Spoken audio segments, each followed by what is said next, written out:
Hey, folks, it is great to see you. My name is Jerry Herships. I'm the pastor at Applewood Valley United Methodist Church in Golden, Colorado. We're about a 20-minute drive from downtown Denver, pretty close. We've got fall here today, and the temperatures are nice, which is why I moved into a sweater. Um, Today's sermon's a little bit different. I was writing the sermon in the process of writing it this week when the Charlie Kirk murder took place and the shooting at the Evergreen High School. So this sermon was already in the works. And some of it you'll recognize bits and pieces from because I've talked about this before. But the last time I looked up when I talked about it was over 2 years ago. So want to have a few words about those shootings, and well, you'll see how it works into the sermon. So our passage today comes from John chapter 9, verses 1 through 3. It says, as he went along, he saw a man blind from birth. His disciples asked him, Rabbi, who sinned, this man or his parents, that he was born blind? Jesus answered, neither this man nor his parents sinned. He was born blind so that God's work might be revealed in him. The word of God for the people of God. Thanks be to God. So the last time I talked about this subject, like I said, was over 2 years ago, and the world was a very different place 2 years ago. And so I feel like it's time to talk about it again. It is the number one thing I get asked about, hands down. It's probably the number one thing all clergy get asked about. And it comes down to one word. Why? Why did my marriage fall apart? Why did I lose my job? Why did someone I love get cancer? Why did the plane crash? Why is there war? Why are there mass shootings? Why do innocent people die? Usually the question behind the question is, where's God? How does God allow this? Or sometimes, is there a God? Maybe you've asked those questions. I have. I would add that not only is this the number one question asked to clergy, I believe it has always been the number one question asked by everybody throughout the ages. How do we justify the existence of God if there is so much hurt, pain, war, and suffering in the world? Now, I first learned about theodicy in seminary. I was taking a class actually called theodicy, spelled Theodicy. This is important because for the first week of the class, I thought we were going to be studying Homer's Odyssey. Theodicy is different. It is the study of the problem of evil and suffering. It was a 10-week class, and I think it was probably the most important class that I took at ILIF. I think it should be required for every person who wants to become an ordained clergy person. It was co-taught by Larry Graham and Carrie Doring. Larry himself died of cancer just a few years ago, and in 2018, Carrie Doring lost her adult son to suicide, and then in 2019, her husband suffered a sudden head injury and died a few hours later. When I took the class back in 2005, they knew pain and suffering from their head and their intellect. And a few short years later, they would know it from their hearts and from their souls. Now, everybody goes through pain and suffering. As St. Jim Morrison once said, no one here gets out alive. I heard a preacher say once, despite our best medical advances, there is still a 100% mortality rate. Pain and suffering is just part of the human condition. When I was growing up, I would say to my dad, a bunch of different ways, but essentially saying, why me? And my dad would look at me and say, why not you? Sadly, everyone gets a turn. But why? Now, the study of evil and suffering is as old as time itself. The term theodicy was first used in 1710 in the writings of Gottfried Leibniz. Unfortunate name, but nonetheless. Now, the study of it goes back to Augustine and really, honestly, even before then. Theodicy tries to answer the question, why does God permit evil? Now, there's something called the inconsistency triad. It was developed by J.L. Mackie in 1955. And it states that something in our thinking about God has to change. Now, you've heard of a dilemma. Well, this refers to a trilemma. A trilemma is a difficult choice from three options. Mackey views it as three legs of a chair. One of these legs has to fall away. And when it does, our old understanding of God changes. The legs are these: God is all powerful, God is all loving, there is evil and suffering in the world. And he breaks it down this way into three different theories. Theory one, there is no evil. You just think it's evil. There's a bigger plan that you just don't understand. But God is still all powerful. God is still all loving. Got it. Theory two, there is evil in the world. God is still all powerful, but God is not all loving. And theory three, there is evil in the world. God is still all loving, but God is not all powerful. Now, Greek philosopher Epicurus, which isn't to be confused with Epictetus, who I talked about a couple of weeks ago. What is it with me and the Greeks? But different philosopher. He has a similar thoughts on God, but states it slightly differently. And it was summarized by Scottish philosopher in the 1700s, David Hume. This is what he said: if God is unable to prevent evil, then God is not all powerful. If God is not willing to prevent evil, then God is not all good. If God is both willing and able to prevent evil, then why does evil exist? Now, I want to pause here for a second, because for a lot of folks watching this can kind of be a mind-blowing moment, because it demands us to think about our fundamental understanding of God. And it's important for me to tell you, you don't have to agree with me on this. That's okay. And what I mean by that is John Wesley would say, we don't have to think alike to love alike. That's an okay answer. I have never believed that the preacher's job is to get you to think like me. What I do think the preacher's job is to share and present various understandings of God, share their own understanding, and invite the listener into doing the hard work of discerning their understanding of God. That's our work as disciples. It's okay to disagree. Somewhere along the way, we have forgotten this. Now, just me saying God is not all powerful is enough in some religious circles to label me a heretic.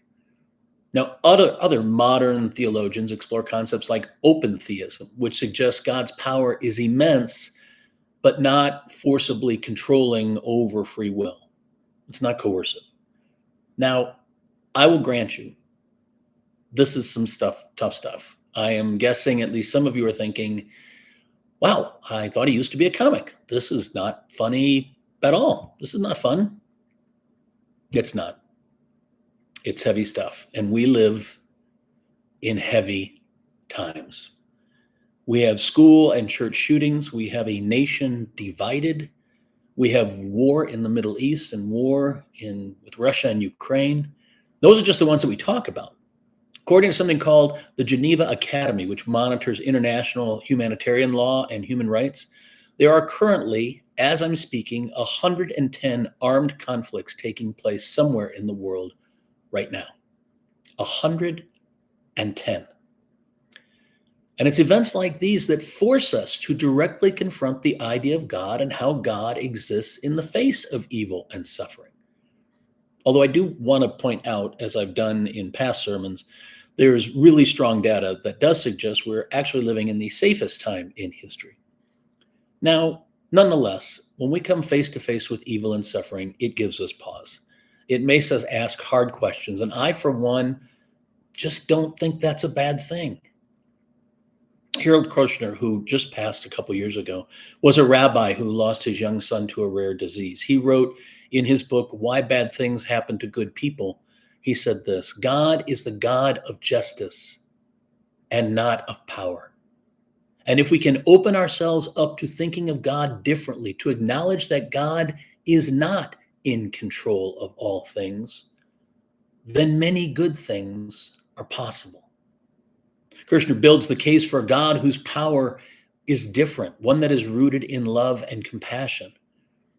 And that's why I believe the third theory that Mackey stated above. I believe that yes, there is evil, and yes, there is suffering in the world.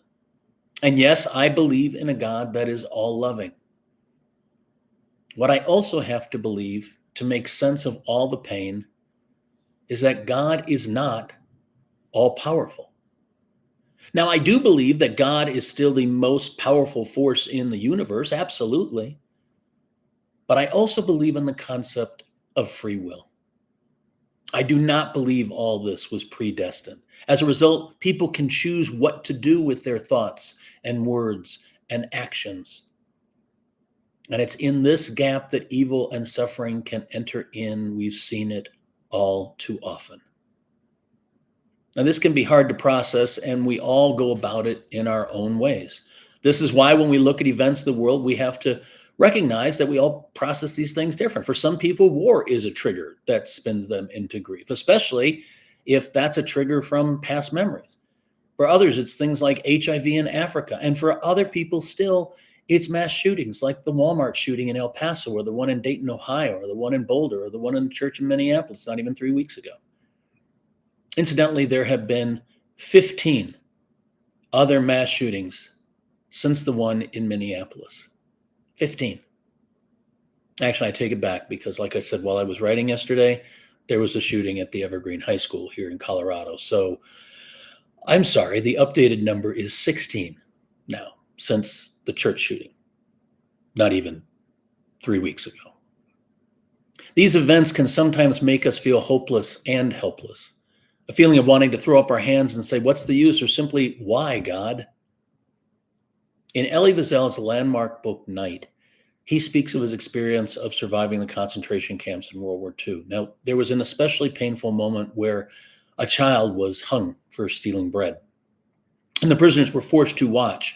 And at one point, someone simply said, where is God? And Wiesel said he heard a voice inside himself say, where is he? He's there, hanging here from the gallows. Now, Elie Wiesel never explained what this passage meant, and truly that's really not the task of the author. Interpretation lies in the hands of the reader. And while I used to think that Wiesel was saying this was the death of God, there is no God, what God would allow this, over time, I've changed my mind. I now believe Wiesel was making a different statement. I believe what he was trying to convey is that there is no darkness God won't travel with us. There is no place God won't go with us. Through our sickness, through our job loss, through our broken relationships, through wars and injustice and mass shootings, even in the gallows, God will not leave us, no matter what. Sometimes awful, awful things happen, and they're not the result of anything other than bad luck. When Jesus speaks in this passage today, he flat out tells us that the man is not blind because he sinned, and he isn't blind because his parents sinned. Sometimes bad things just happen. God does not cause them to happen. In Jesus' day, the common thinking was that if something bad happened to someone, they were probably to blame, or their parents were to blame. It was karma, something coming back at them. Jesus turned this thinking on its head. He does it again in Luke 13 when he talks about the Tower of Siloam falling and killing 18 people. They didn't die because of their sins or somebody else's. Sometimes bad things happen for no reason.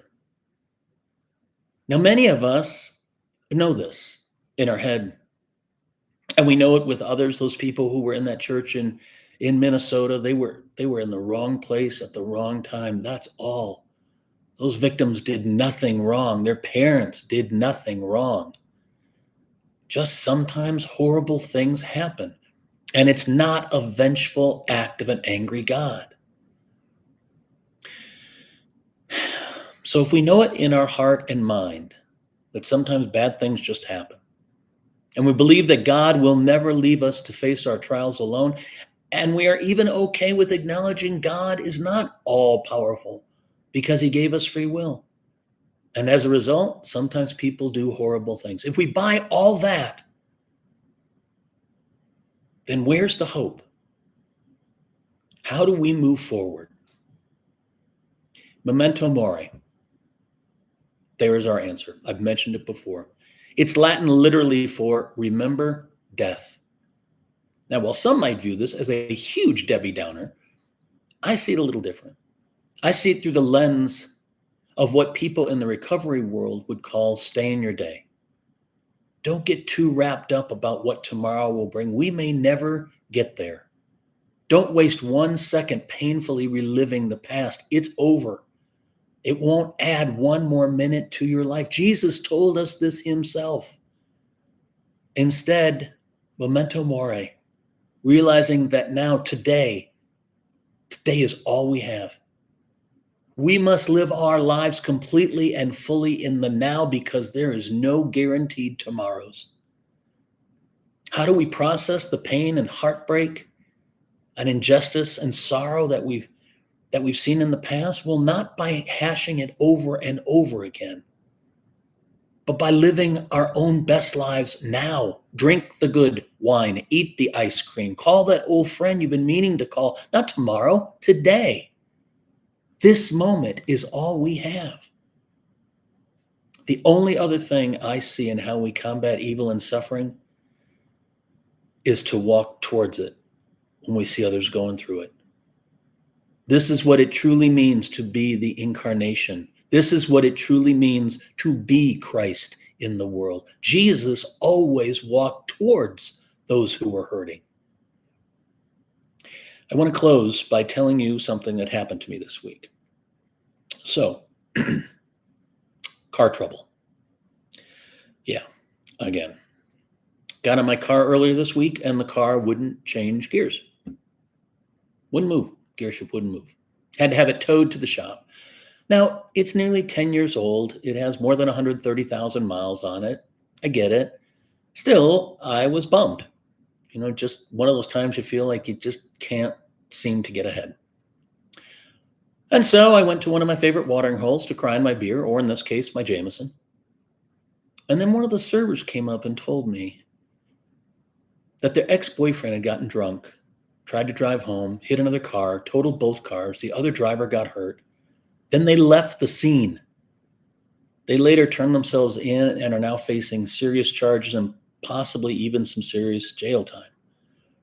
Well, that server walked away and I started talking to the woman who was sitting next to me.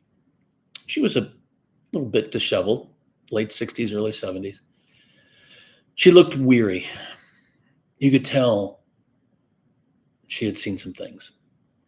And after making small talk with her for about 30 minutes, she told me that she lost her husband 5 months ago in March. They had been married for 33 years. Laura and I just celebrated our anniversary in July. 33 years. See, I thought I had problems. My car's in the shop. We can't get ahead. Woe is me. And then I talked to somebody whose ex is going to do serious prison time. I met somebody who lost their everything person just months ago. And I realized I can take my problems home in a thimble.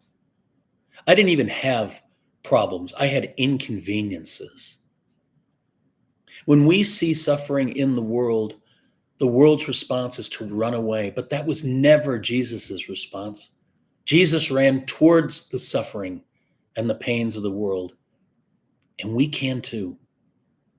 Call the lonely, feed the poor, comfort the sick, listen to someone's story.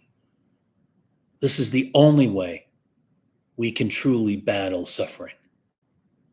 And it has always worked. And it always will. Thanks be to God. Amen.